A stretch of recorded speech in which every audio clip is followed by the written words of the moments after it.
Hello, I'm Rob Smith, principal at North Decatur Elementary, I'm Jeremy Sherman, assistant principal at North Decatur Elementary. and we're sharing documentation on levels 1 and 2 to go along with what we've already submitted. One goal that I've had is to add more staffing to our school safety committee specialist. And this year I was able to send 4 people, 2 in the office and 2 classroom teachers to the school specialty program, which gives us around 17 total in the building now. And all of our school specialists are spread out throughout the building to cover various areas. Another thing that we've done through the committee that we have here, our safety committee, is that we had written grants, and through our PTO and 2 separate grants, we were able to get $25,000 to buy 25 new radios. So at this point, everyone in the building will have a radio. So we feel very fortunate to have that coverage within the building, along with our other safety communication items. Over the past couple of years, and really a focus on this year, was utilizing the app Crisis Go. It's a management system for emergencies and crises. So I took that program, really learned how to use it, and then rolled it out to all 4 buildings in our district, providing professional development and how it's used. So with that, it just allows us to, anybody in the building, empowers them to put those alerts in place if we do have an emergency.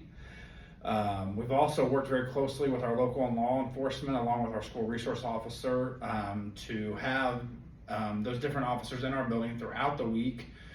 They make periodic check-throughs, come in, walk the building, so staff sees them, the students sees them. Another thing that, again, with safety, is the use of virtual keypad. And so every external door in the building, it's got a scan card reader on it, so you have to scan to get into the building. But with that, from an app, we're able to monitor who's coming in and out of the building, but also probably one of the biggest features we utilize it for is if a door is left open, we get an alert within about 3 minutes if that door is open, and so we can monitor and see why is the door being propped open, so again, to make sure we're a secure building. And in addition to that, we've added 3 panic buttons. There's one in each of our offices and one in the front office, and that is to alert directly to local law enforcement if something is, in the event of emergency or something's wrong here in the building. And we have included that as a sample so you can see what our emergency buttons are.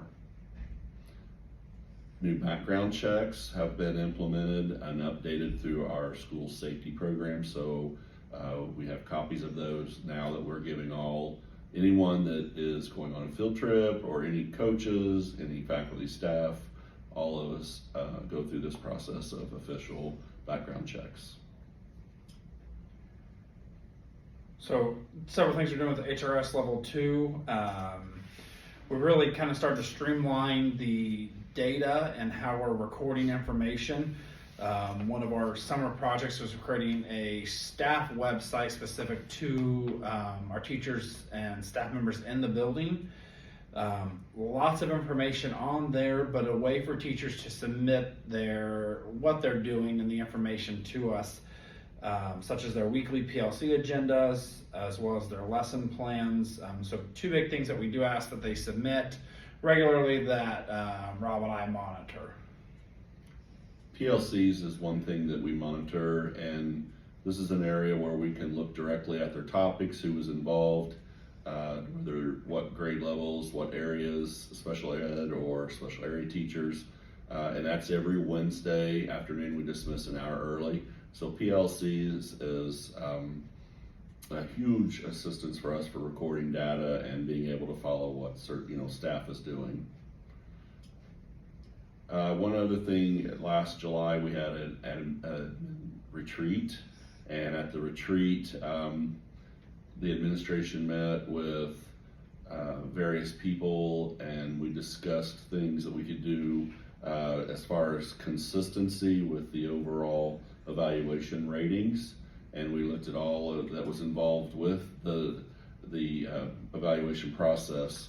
and we did mock evals, and then we discussed it. We collaborated with that to make sure that we're consistent with our evals and our expectations on what we want to see with curriculum and instruction, and that way we know how better to help our teachers. Along with our staff website, we really started to, while we already look at our data a lot, we wanted to be able to look at it historically. And so per grade level, instead of being broken down by teacher or class, we did it by grade level, and created data sheets that track those students' progress, NNWA, iLearn, dyslexia screeners, and some other additional assessments that tracks them not just for the year, but year to year as well, so we can see how they're progressing.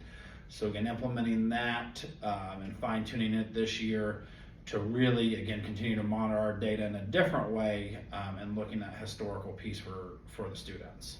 Which leads into professional development. Jeremy and I have looked at the data. We've looked at, we've spoken with teachers, and through professional development, we've hit areas such as high ability, special ed areas. So we constantly, work with our staff to enable professional development to keep with our successful programs.